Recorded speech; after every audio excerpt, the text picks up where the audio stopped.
दोस्तों, आज की कहानी है ननद जी, आप शादी से पहले ही माँ कैसे बन गई। दोस्तों, कहानी शुरू करने से पहले अगर आपने चैनल को सब्सक्राइब नहीं किया हो तो कर लीजिए ताकि आपके पास पहुंच सके हर नया वीडियो। डॉक्टर की रिपोर्ट देखकर मेरे तो होश उड़ सूखे थे। मेरे कुछ भी समझ में नहीं आ रहा था कि क्या करूं। बस दिल कर रहा था कि सीखे मार मार कर जोर जोर से रोऊं। मेरी ऐसी हालत देखकर मेरी सासी जल्दी से मेरे पास आई और घबरा कर पूछा, क्या हुआ निशा, सब ठीक तो है ना? तू इस तरह घबराई हुई क्यों है? तेरे चेहरे का रंग क्यों उड़ा हुआ है? मैं तेरे लिए चाय बनाकर लेकर आती हूँ। मैंने सासी का हाथ पकड़ लिया और अपने पास बैठा लिया। मैं सासी के कंधे पर सर रख कर जोर जोर से रोने लगी। सासी बहुत ज्यादा डर गई और बोली, मेरा दिल घबरा रहा है, कुछ तो बता, आखिर हुआ क्या है? मैंने डॉक्टर की दी हुई रिपोर्ट सासी की तरफ बढ़ा दी। इस रिपोर्ट में साफ साफ लिखा था कि मैं प्रेग्नेंट हूँ। रिपोर्ट छूट कर सासी के हाथ से नीचे गिर गई थी, क्योंकि एक शादीशुदा औरत के लिए ये जितनी ही खुशी की बात होती है, एक कुंवारी लड़की के लिए ये उतनी ही शर्मनाक होती है। मेरा जी चाह रहा था कि जमीन फटे और मैं उसमें समा जाऊं। सासी ने झिंझोड़ते हुए निशा से पूछा, निशा बता, किसने किया ये सब? तेरे पेट में किसका बच्चा पल रहा है? सासी के बार बार पूछने पर मैंने किसी तरह सासी को सच्चाई बताई। करीब 1 महीने पहले जब मैं अपनी सहेली के घर से लौट कर आ रही थी तो एक लड़के ने रास्ता पूछने के बहाने अपनी कार में बिठा लिया था। मैं उसका इरादा समझ नहीं पाई। उसके बाद वह गाड़ी को गलत रास्ते पर ले जाने लगा। जब मैंने उससे गाड़ी रोकने के लिए विरोध किया तो पता नहीं उसने मुझे क्या सूंघा दिया, जिसके बाद मैं बेहोशी हो गई। उसके बाद वह गाड़ी को सुनसान जगह पर ले गया और मेरे साथ गलत काम किया और उसके बाद वह मुझे सड़क किनारे फेंक कर चला गया।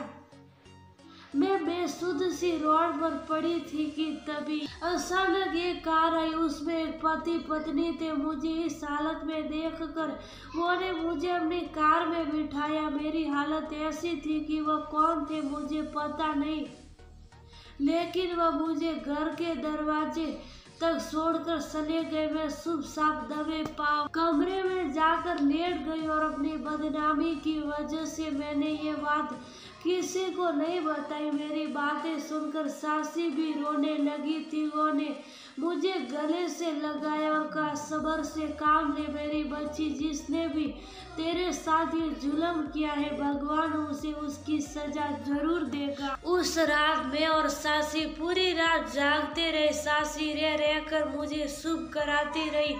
अगर सासी की जगह मेरी सगी माँ भी होती तो मुझे ही मुजरिम ठहरा देती। जरूर तेरा इशारा पाकर ही उस लड़के ने तेरे साथ ये सब कुछ किया होगा। लेकिन मेरी सासी बहुत अच्छी थी। मेरी माँ मुझे बचपन में ही छोड़कर चली गई थी और बाप ने अपनी अलग दुनिया बसा ली थी। मेरी सासी ने मुझे अपनी औलाद की तरह पाल पोस कर बड़ा किया था। 2 दिन सोच विचार करने के बाद सासी ने मुझसे कहा, चलो निशा, हॉस्पिटल चलते हैं। मैं सासी के इरादे भाप चुकी थी, इसलिए मैंने फौरन मना कर दिया। मैंने कहा, नहीं सासी, मैं ये गुनाह नहीं करूंगी। भले ही उस लड़के ने मेरे साथ गुनाह किया, लेकिन इस सब में इस बच्चे का क्या कसूर है? इस दुनिया में आने से पहले ही मैं उसे मार नहीं सकती। इस बच्चे को भी इस दुनिया में आने का आगे ये मायने नहीं रखता कि उसे कैसे लाया गया और बच्चा मेरे शरीर का एक हिस्सा बन गया है।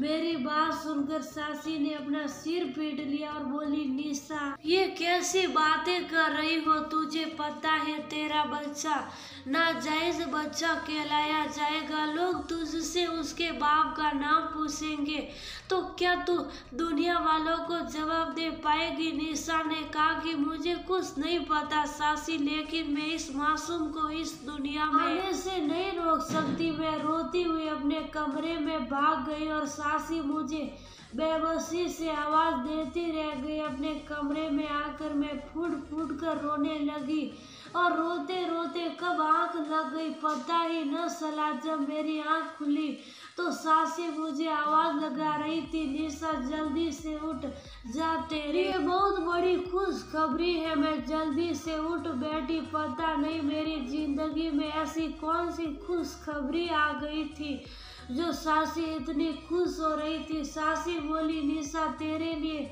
बहुत ही अच्छा रिश्ता आया है और ये रिश्ता मुझे लगता है कि भगवान की तरफ से भेजा गया रिश्ता है, क्योंकि तू ऑपरेशन कराना नहीं चाहती तो दूसरा रास्ता इससे निपटने का यही है कि तू शादी कर ले। और देखो भगवान ने ऐसे मौके पर तेरे लिए रिश्ता भी भेज दिया। मैं सासी की बात सुनकर थोड़ी हैरान हुई और जब मैं रूम से बाहर निकलकर ड्राइंग रूम में पहुंची तो मैं थोड़ा शौक गई, क्योंकि ये रिश्ता लेकर आने वाला कोई और नहीं बल्कि वही कार वाले पति पत्नी थे जिन्होंने मुझे घर पर ड्रॉप किया था। मैं काफी हैरान भी हुई और उनके पास जाकर बैठ गई। वो लोग अपने छोटे भाई के लिए मेरे साथ रिश्ता लेकर आए थे।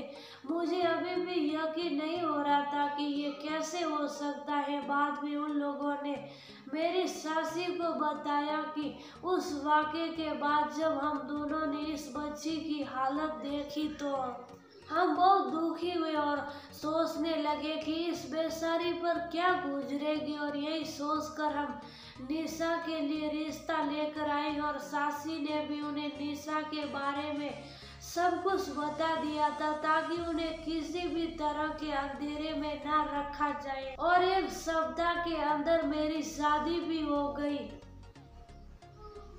और उसके बाद मैं अपने ससुराल पहुंच गई और मेरे पति बहुत ही अच्छे थे। उन्होंने मुझे, मेरा और मेरे होने वाले बच्चे का बहुत ही अधिक ख्याल रखा था।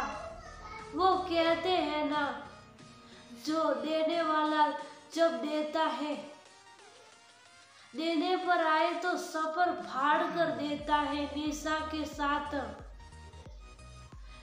जितना गलत हुआ, लेकिन उसी की वजह से उनकी लाइफ भी बहुत अच्छी हो गई थी।